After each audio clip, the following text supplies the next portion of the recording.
Yo, welcome back. We back like we never left. Anthony James here with Terrell Washington. What's up, bro? Hey, what's going on? Man, there's been a lot going on these last, over in the sports world. When it comes to what we like, what we don't like, things like that, man. Right. So before we start, obviously we want to start with get that warm up rep out the way. So, Coach Washington, when you transition from player to Coach Washington, Okay. what was that transition like for you? Like, was it an easy transition to say, hey, you know what?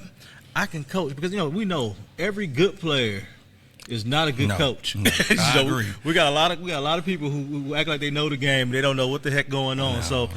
how was that transition going from Terrell Washington, defensive end, Illinois, Terrell Washington, defensive end, Houston Texans, to Coach Washington? Man, I'm gonna be honest with you. When I first started coaching, I started with freshmen, so that transition was a little bit easier. But let's peel it back a little bit. When I was in college, there was a couple players that I used to work with that was younger than me, that was behind me, that I'm like, okay, well, let me give them a little taste of what playing Division I ball is all about. So I had a little bit of journey working with young athletes. And I just fell in love with just working with athletes back in 23, 24.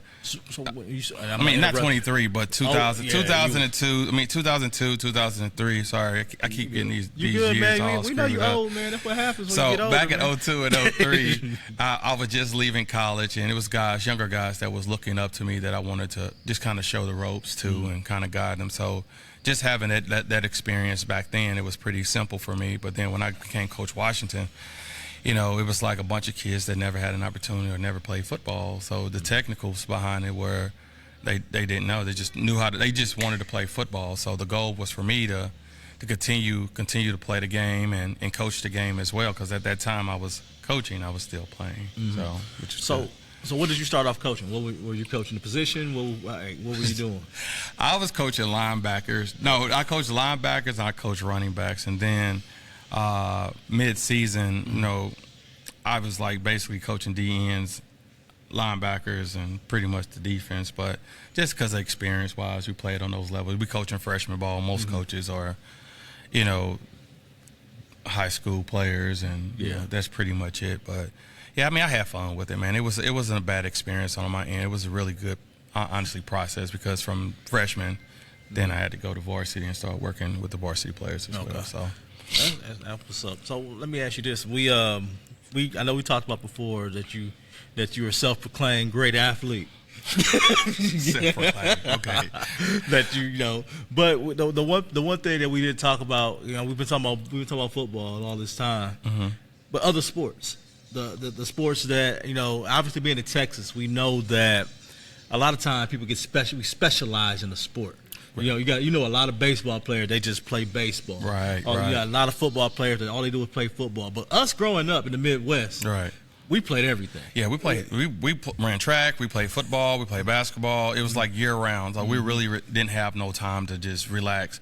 And then we do weight room. But then the cool thing about in the Midwest, though, since we all played multiple sports, that certain sports kind of carried over to other sports. Like my basketball skills helped me with my footwork. You know what I'm saying? So, and then track helped me with the speed that I needed. But I wasn't like a big track runner. I just go out there and just participate. Just go in practice. fast. That's all you doing. Because I wasn't going. I wasn't going to compete. I wasn't going to go I'm not going to do no 400 nothing like that. But it was cool because I had an opportunity to run track with the runners. Like Right. I wasn't there to just do it for just the game. I was there to just kind of build myself up and get faster. That's what's up. So, what type of hoop player was you, man? Because hoop in the Midwest is not. We don't play no games when it comes to hoop in the Midwest, Shoot, man. Hey, hold on. Let me sit back on this one, man. I'm gonna cross my leg and let you know. What type of hoop player was you, man? Hey, man. Honestly, my first year, I never played organized basketball until my freshman year of high school, and when I started to play organized basketball, I had a coach named Coach Estes that kind of helped me, teach me how to kiss off the glass and things like that. But when I played, I was averaged like 23 points, 10 rebounds a game. I didn't think I was a bad player. If you don't know how to play basketball, you don't know the fundamentals behind it. It takes time to kind of grasp those things. And Coach Estes and Coach Cunningham are the coaches that coached me at Rittner High School and helped me become, a better athlete, understanding the game, learning how to when to shoot the ball off the elbow and when to take it up for a layup, So those things that I was taught, by those coaches that kind of helped me out a lot, man. But for as Midwest wise, I mean, we had some good ball in the Midwest, man. Give me some. So obviously, like I said, you played championship high school football. Well, how was your hoop team though? Our hoop team was pretty good at Central. I mean, at Rittner too. I mean, both schools were pretty decent. I mean, we wasn't like losing like every single game. I want to say about probably 14 and 11 or something like that. Our record. Did y'all have any D1 hoop players on them teams? We had a few, about 2 or 3. Anybody that we gonna know? Anybody that gonna stick out? Jeez, back then. No, man, no, not really. Not some guy like. I mean, like if we're gonna talk about like Larry Hughes played ball in Missouri. You know what I'm saying? But he didn't play. He played at a private school. But when you look at stuff like that, we had guys come out like they are having guys come out now. But it was like no big name that I can recall right now. But Larry Hughes that came out around that time. And I asked you that question because today the main topic we want to talk about AAU basketball, 7-on-7 circuit. Okay. And it's one of those things where we both see the pros, we both see the cons in each, and I feel like especially AAU basketball, it gets a good rep and a bad rep. So, did you ever play AAU hoop? I was about to play with a team called the Eagles. It was out. I guess they came to a couple of our games in high school, and they saw me playing. They saw how raw I was, but my passion was football, so it was like I wanted to spend that time, my summers, focusing on football. But, yeah, man, I've seen AAU teams. I've seen guys that played on AAU teams that were really good. And I think that path for high school players, it's a good path, but also it's different sections to it for it's toxic. And, you want to be around the great teams, the great coaches, the teams that got the best players. So cool thing about it, what happened when you got the best players? You got the scouts. Yeah, everybody starts showing up, man. And everybody starts showing up on those teams. You get scouts to come to those games. So that's the cool thing about playing AAU ball. You can get in this circuit and you can play with the best of the best. And we talked about this a couple episodes ago that you want to play against the best. Yeah. And the goal for most athletes is, you probably be good at your high school, but when you get to play against the best, man, it's nothing like it when you go out there and perform. And to me, like I said, the thing that I enjoy, like watching AAU in the summertime and stuff like that, and I don't know if you can kind of agree with this, is like seeing the competition. Yeah. Like, I can show up and I can see when I'm growing up and I see my boys traveling down in Florida, when I would, they go see, a Rashad McCants who's, hooping, which, you see him on podcasts, stuff like that right now. But, you see guys like, dang, these dudes is dog, seeing the old, the Gilbert Arenas, seeing those, the ballers. The ballers, man, like dudes who are actually just out here just hooping, you know what I mean? And so, and like in the spirit of competition, it's like, you think about being in your city. Yeah. And then you in your city and you're seeing these guys, like the closest we see that is in the park. Right. And we see like, dang, these dudes are the best dudes we ever seen. But you put them guys in an organized game and it's nothing. They can't do anything. So I guess my question for you is that, what do you think? Why do you think it's such a negative rap on AAU basketball? Okay, coaching. It's the coaching. It's the culture too. Because if you got the best players in your community playing on the AAU team, not saying that they all conform and can work together. You know what I'm saying? And when you got alpha dogs everywhere, it's like, okay, I want to be the leading scorer, or I want to be the best, leading rebounder, or whatever it may be. It's rarely that you see the alpha with the ball, passing the ball, trying to create shots when he's thinking everybody there to watch him, and he want to score the point. So I think that's the rap that it gets. But I mean, it's some really good AAU teams out there with great coaching and understanding what the dynamics of passing and setting and setting screens and getting scores the easy ways when they're playing. So the goal for these young athletes, if they looking to go play AAU ball, I would just tell them, do research. Research those teams that's recruiting you, that's asking you to be a part of their team, so that you can understand what is important. Like, what is your why behind going to play AAU basketball? Yeah. Like, what is your mission? Most kids say, hey, I want to go to college, I want to play college ball. Mm-hmm. But you also can do that if you go to high school too and play high school ball as well. Now, as a like I said, dealing with sports like that, especially if it's a year-round sport. Like I said, where we're from, we playing basketball in the winter, football in the fall, track, baseball in the springtime. Like, do you think that these athletes that's doing this in the summertime, do you think they experience like burnout though? Yeah, can you burn out on? Yeah, you can burn out on any sport, man. I mean, if you look at this big picture, right? We talk about balance in everything: balance in life, balance in class, balance in sports, right? You got to be able to balance your activity playing the game that you love, right? So if it's basketball, I would say if you're going to play AAU basketball and you're going to play high school basketball and you're going to still get a trainer and you're still going to work on your dribbling, your shooting, the whole nine, just understanding that it has to be a balance with it.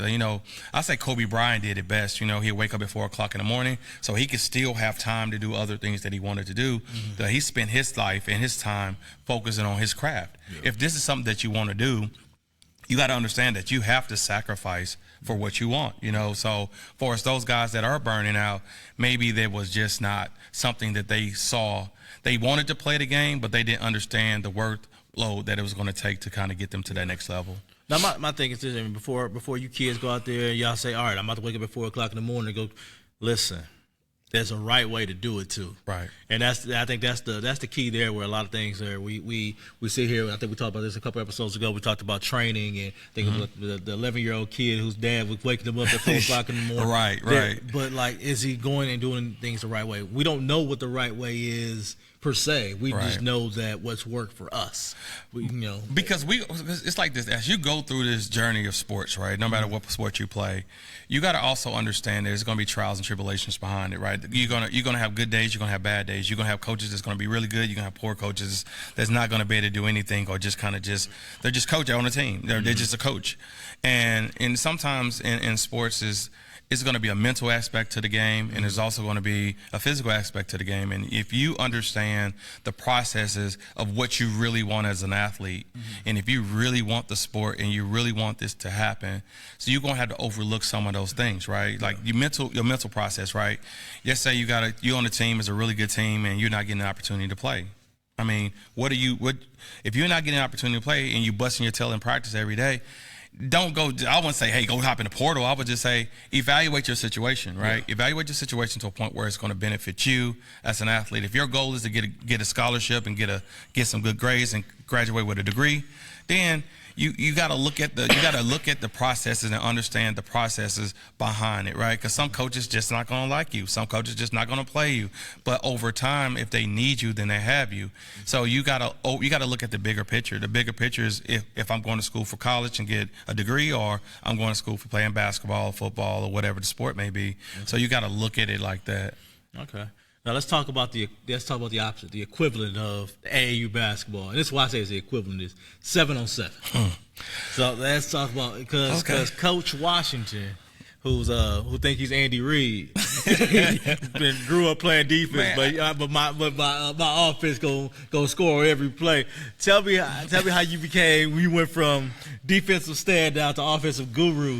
You're 7-on-7. Hey man, it's like this, man. I brought a community together, man. Like, so as a mentor in the community, man, my goal was to work with a lot of these young athletes, and when you're looking at sports, right? And yeah, I played defense, guys, but a lot of us defensive guys know offense a little bit, So, fortunately, that I was able to build a group of young men in the community and build them up from 7th, 8th grade to a point where we're able to go out and dominate and be a great team together. And it's cool because what I ended up doing this past season was I brought kids from one school we're all in the same school district, but it's two different schools in our community, right?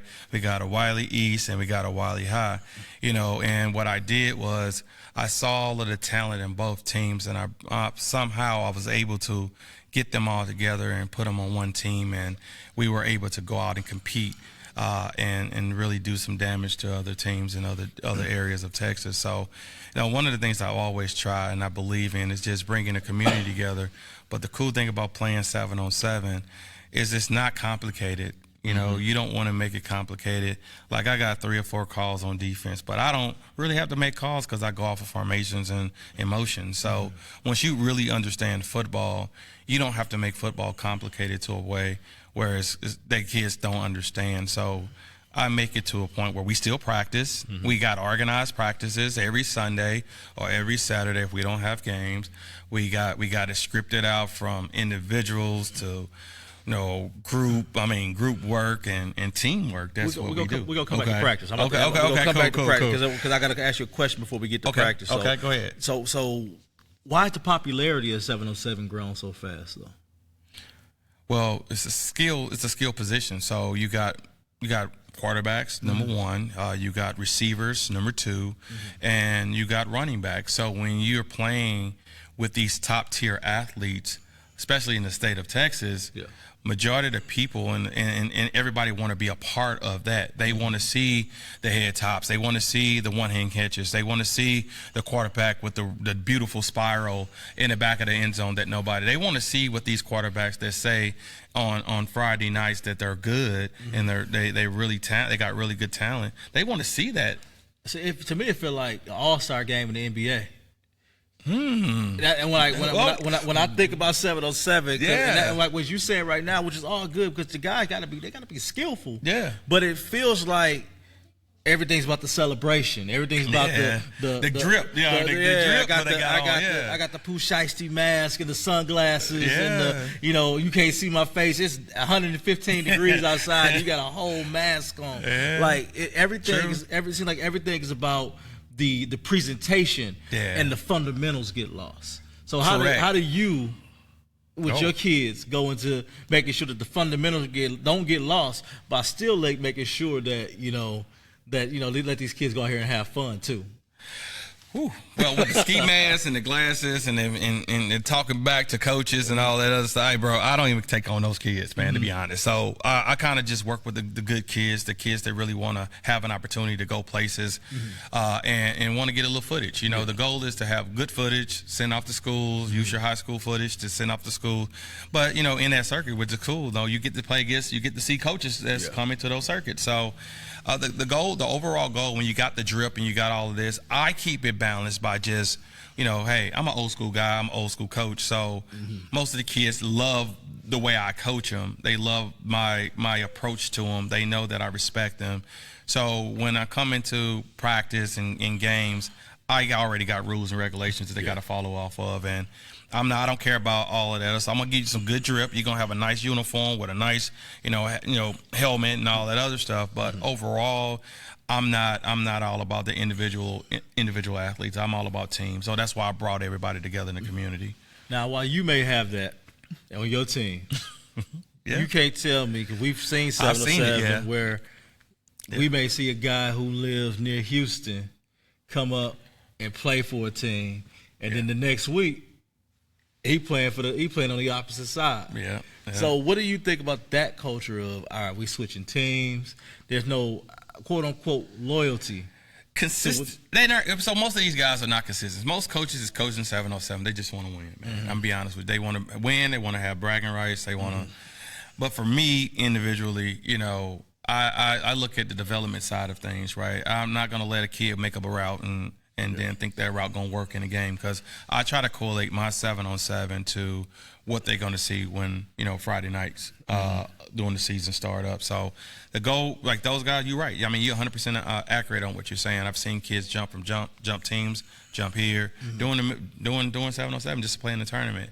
But when I see that kind of that traveling from athletes, I don't frown upon it. It's not not me at all. But I just say for those athletes that are listening and want to be that guy. Just stay consistent with the team that you're with. That's how you're going to, because you can't get in high school and you can't change teams unless you're just one of those kids to just jump school. So, but overall, if you're going to be consistent, just stick with the team you are. If they're bad, you make them better. That's how I look at it. I think we're just getting away from the game, with the drip and how they look and how it's all about making plays at the end of the day and being consistent and winning championships if you can.